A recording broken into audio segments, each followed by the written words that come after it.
Imam Syafi'i itu punya guru. Ini saya sebutkan juga dalam catatan saya. Gurunya Imam Syafi'i ini namanya Ibrahim ibn Abi Yahya. Lengkapnya Ibrahim ibn Muhammad ibn Abi Yahya.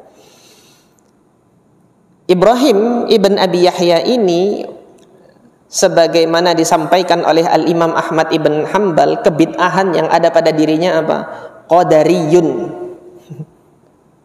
Qadari, satu. Bid'ah qadariyah, menafikan adanya takdir. Mu'taziliyun, Mu'tazilah lagi ya. Dua nih. Jahmiyun, bid'ah Jahmiyah, menafikan sifat Allah Azza wa Jalla. Kullu bala'in fih, semua bala. Bala itu apa?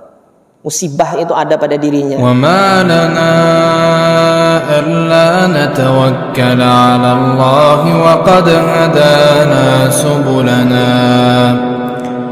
wa lanasbiranna 'ala ma adaytumuna wa 'ala Allah falyatawakkalul mutawakkilun. Adapun pernyataan para a'immatus salaf tentang mengambil ilmu dari ahli bid'ah ini, saya kutipkan dari pernyataannya Al-Imam Al-Khatib Al-Baghdadi dalam kitab beliau Al-Kifayah fi Ilmi Riwayah. Kok kenapa saya ambil dari kitab ini gitu kan? Saya ambil dari kitab ini karena Al-Khatib Al-Baghdadi rahimahullah itu jarak beliau dengan jarak para salaf itu masih dekat. Meskipun beliau sudah keluar dari kurun salaf. Kurun salaf kan sahabat tabi'in, atba' tabi'in. Al-Khatib Al-Baghdadi itu wafat tahun 400 sekian Hijriyah gitu. 430 berapa saya lupa wafatnya Al-Imam Al-Khatib Al-Baghdadi. Di dalam kitab tersebut, kalau beliau itu menukilkan dari para salaf, beliau masih menyebutkan sanad periwayatannya. Jadi seperti itu. Nah, apa yang dikatakan Al-Khatib Al-Baghdadi di dalam kitab ini, nanti ada bab tersendiri memang di dalam pembahasan ilmu mustalah hadis tentang periwayatan ahli bid'ah. Itu ada bab sendiri. Kalau antum nanti mengkaji kitab-kitab mustalahul hadis dari yang kurun terdahulu sampai kurun akhir-akhir, pembahasan itu masih ada. Itu tentang riwayatul mubtadi', periwayatannya ahli bid'ah. Antum buka Al-Kifayah fi Ilmi Riwayah, masih ada pembahasan itu. Antum buka Muqaddimahnya Ibnu Shalah, masih ada pembahasan itu. Antum buka nanti Nuzhatun Nadharnya Al-Hafidh Ibnu Hajar, ada pembahasan itu. Antum buka nanti Tadribur Rawinya As-Suyuti, ada pembahasan itu. Bahkan Al-Hafidh As-Suyuti rahimahullah itu memberikan faedah, ini loh perawi-perawi yang dia tertuduh punya bid'ah, tapi riwayat hadisnya ada di dalam Sahih Bukhari dan ada di dalam Sahih Muslim. Ini orangnya tuh 2, 3, 4 disebutin oleh siapa? Oleh Al-Hafidh As-Suyuti rahimahullah di dalam kitab beliau Tadribur Rawi. Nah, kita baca pernyataan Al-Khatib Al-Baghdadi rahimahullah. Qala rahimahullah, ikhtalafa ahlul ilmi fis sama'i min ahlil bid'ah wal ahwa. Para ahli ilmu, para ulama itu berbeda pendapat, ikhtalafa fis sama'i, untuk mendengarkan hadis, min ahlil bid'ah, dari seorang ahli bid'ah, wal ahwa, dan ahli hawa nafsu. Seperti apa? Kal qadariyah, seperti bid'ah qadariyah, wal khawarij, bid'ahnya khawarij, wal rafidah, dan bid'ahnya rafidah. Wa fil ihtijaji bima yarwunahu, dan juga berhujjah dengan riwayat-riwayat yang mereka riwayatkan. Mereka juga berbeda pendapat. Hadis yang diriwayatkan ahli bid'ah ini boleh jadi hujjah atau tidak, gitu loh. Maka pendapat yang pertama yang disampaikan oleh Al-Khatib Al-Baghdadi, famana'at ta'ifatun minas salaf sihhata dzalik.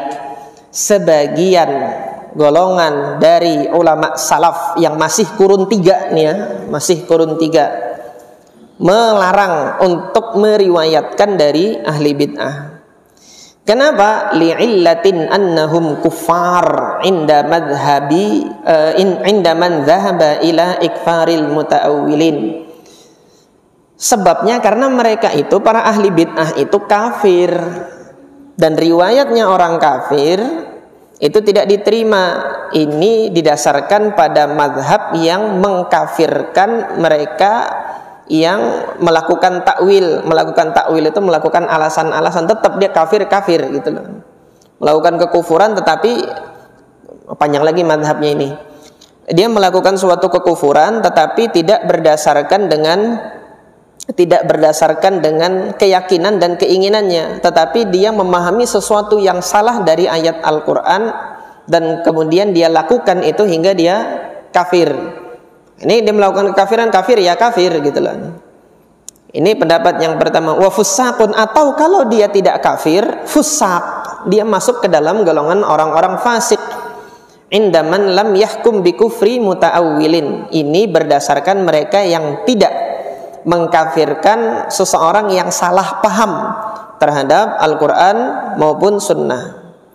Wa mimman la yarwi anhu dzalika, dan diantara para ulama salaf yang tidak mengambil hadis dari ahli bid'ah, siapa? Al-Imam Malik ibn Anas. Yaitu yang pertama, pendapatnya adalah pendapatnya Imam Malik ibn Anas. Ini pendapat yang pertama. Tapi sebelum Imam Malik, yang berpendapat sama juga dengan Imam Malik itu adalah Al-Imam Muhammad ibn Sirin rahimahullah. Itu beliau masih tabi'in. Kalau Imam Malik sudah atba'ut tabi'in, kurun setelahnya. Al-Imam Muhammad ibn Sirin itu kan mengatakan fayunzaru ila ahli sunnati fayukhadhu hadithuhum. Dilihat kalau perawinya ahli sunnah, diambil hadisnya. Wa yunzaru ila ahli bid'ah, tapi kalau dilihat perawinya adalah ahli bid'ah, fala yukhadhu hadithuhum, hadisnya enggak diterima. Ini pernyataan Al-Imam Muhammad ibn Sirin. Ini diriwayatkan oleh Al-Imam Muslim di dalam sahihnya, bagian muqaddimah. Bagian muqaddimahnya Imam Muslim di dalam sahihnya. Adapun pendapat yang kedua, boleh mengambil dari ahli bid'ah, boleh meriwayatkan hadis dari ahli bid'ah, tapi dengan catatan kebid'ahannya bukan dalam rangka menghalalkan kedustaan. Karena ada kebid'ahan yang dusta itu halal untuk membela madhabnya. Ini kebid'ahan Rafidhah, karena ada doktrin taqiyah, boleh berbohong dalam rangka membela madhabnya gitu loh. Wa dhahabat ta'ifatun min ahli ilmi, kata Al-Khatib, ila qabuli akhbari ahli al-ahwa'i alladhi la yu'rafu minhum istihlalul kadhib wasyahadah liman wafaqahum bima laysa indahum fihi syahadah. Boleh sebagian taifah, sebagian kalangan ahli ilmu menyatakan boleh diterima khabar-khabar hadisnya ahli ahwa yang yang tidak diketahui dari mereka bahwa mereka tidak menghalalkan kedustaan dan mereka tidak menghalalkan kesaksian untuk kelompok mereka. Kesaksian itu syahadah di hadapan hakim itu kan ada yang boleh bersaksi di hadapan hakim dengan kedustaan kalau memang untuk membela kelompok mereka itu ada yang menghalalkan yang seperti itu gitu kan. Siapa yang berpendapat dengan pendapat ini? Wa mimman qala bihadzal qawli minal fuqaha, di antara ahli fikih yang berpendapat demikian adalah Abu Abdullah Muhammad ibnu Idris Asy-Syafi'i. Al-Imam Muhammad ibn Idris Asy-Syafi'i berpendapat demikian, boleh menerima khabar dari ahli bid'ah, tapi dengan syarat kebid'ahannya bukan dalam hal menghalalkan kedustaan. Fa innahu qala, Imam Syafi'i mengatakan, wa tuqbalu syahadatu ahli al-ahwa'i illa al-khattabiyah minar Rafidhah. Diterima semua syahadah kesaksian ahli ahwa, semua ahli bid'ah, illa al-khattabiyah, kecuali firqah khattabiyah. Firqah khattabiyah itu apa? Minar Rafidhah, bagian dari firqahnya Rafidhah, Syiah Rafidhah. Kenapa? Li'annahum yarawna syahadata bizzur limuwafiqihim, karena mereka berpendapat bolehnya bersaksi palsu untuk membela mereka yang mendukungnya, limuwafiqihim. Nah, madhab ini wa hukiya anna hadza madhab Ibn Abi Layla. Kemudian ada hikayat yang lain, bukan hanya Imam Syafi'i saja yang berpendapat boleh ini, tapi dengan catatan tadi kan. Ada madhabnya Ibnu Abi Layla juga berpendapat demikian. Sufyan Ats-Tsauri, Imam Sufyan Ats-Tsauri juga demikian, masih boleh menerima dari ahli bid'ah asal kebid'ahannya bukan kedustaan. Nah, di sini sebagai faidah, Imam Syafi'i itu punya guru. Ini saya sebutkan juga dalam catatan saya, gurunya Imam Syafi'i ini namanya Ibrahim ibn Abi Yahya, lengkapnya Ibrahim ibn Muhammad ibn Abi Yahya. Ibrahim ibn Abi Yahya ini sebagaimana disampaikan oleh Al-Imam Ahmad ibn Hanbal, kebid'ahan yang ada pada dirinya apa? Qadariyun. Qadari, satu. Bid'ah qadariyah, menafikan adanya takdir. Mu'taziliyun, Mu'tazilah lagi ya. Dua nih. Jahmiyun, bid'ah Jahmiyah, menafikan sifat Allah Azza wa Jalla. Kullu bala'in fih, semua bala itu apa? Musibah itu ada pada dirinya. Ini yang ngomong Imam Ahmad ibn Hanbal rahimahullah. Mau ngecek di mana? Ngeceknya nanti antum silahkan buka Tahdzibul Kamal. Ini Tahdzibul Kamal itu kitab yang disusun oleh Al-Hafidz Al-Mizzi rahimahullah, yang mengumpulkan informasi perawi-perawi hadis. Perawi-perawi hadis yang meriwayatkan hadis di dalam Kutubus Sittah. Nah, itu ada di situ nanti silahkan antum cek Ibrahim ibn Muhammad ibn Abi Yahya. Ada salah satu perkataannya Imam Ahmad ibn Hanbal yang dikutip oleh Al-Imam Ahmad ibn Hanbal rahimahullah. Lah, kok Imam Syafi'i masih meriwayatkan dari guru yang begini gitu kan? Nggak ada guru yang lain apa? Alasannya Imam Syafi'i sama seperti madhabnya yang kita sampaikan tadi. Imam Rabi' ibn Sulaiman al-Muradi ini muridnya Imam Syafi'i. Ditanya berkenaan dengan kenapa kok Imam Syafi'i masih duduk bermajelis meriwayatkan dari Ibrahim ibn Muhammad ibn Abi Yahya itu. Ma hamala Syafi'i an yahmila min an yarwiya min Ibrahim ibn Abi Yahya. Maka Al-Imam Rabi' ibn Sulaiman al-Muradi mengatakan li'anna Syafi'i yaqal, karena Imam Syafi'i rahimahullah pernah mengatakan dan aku menyaksikannya, la an yakhirra Ibrahim min bu'din. Ibrahim itu Ibn Abi Yahya tadi yang ada semua balaknya ada dalam diri beliau, kata Imam Ahmad tadi, la an yakhirra min bu'din, dia dibuang dari jarak yang jauh, dilempar dari jarak yang jauh. Ahabbu ilaihi min an yakdzib, lebih ia senangi daripada dia berdusta. Artinya kalau disuruh memilih, kamu disuruh berdusta, kalau enggak kamu tak lempar dari mana ke mana gitu kan. Lempar aja saya enggak mau berdusta. Nah, dipilihnya Ibrahim ibn Abi Yahya ini oleh Al-Imam Asy-Syafi'i karena Ibrahim bin Abi Yahya ini enggak mau berdusta gitu loh.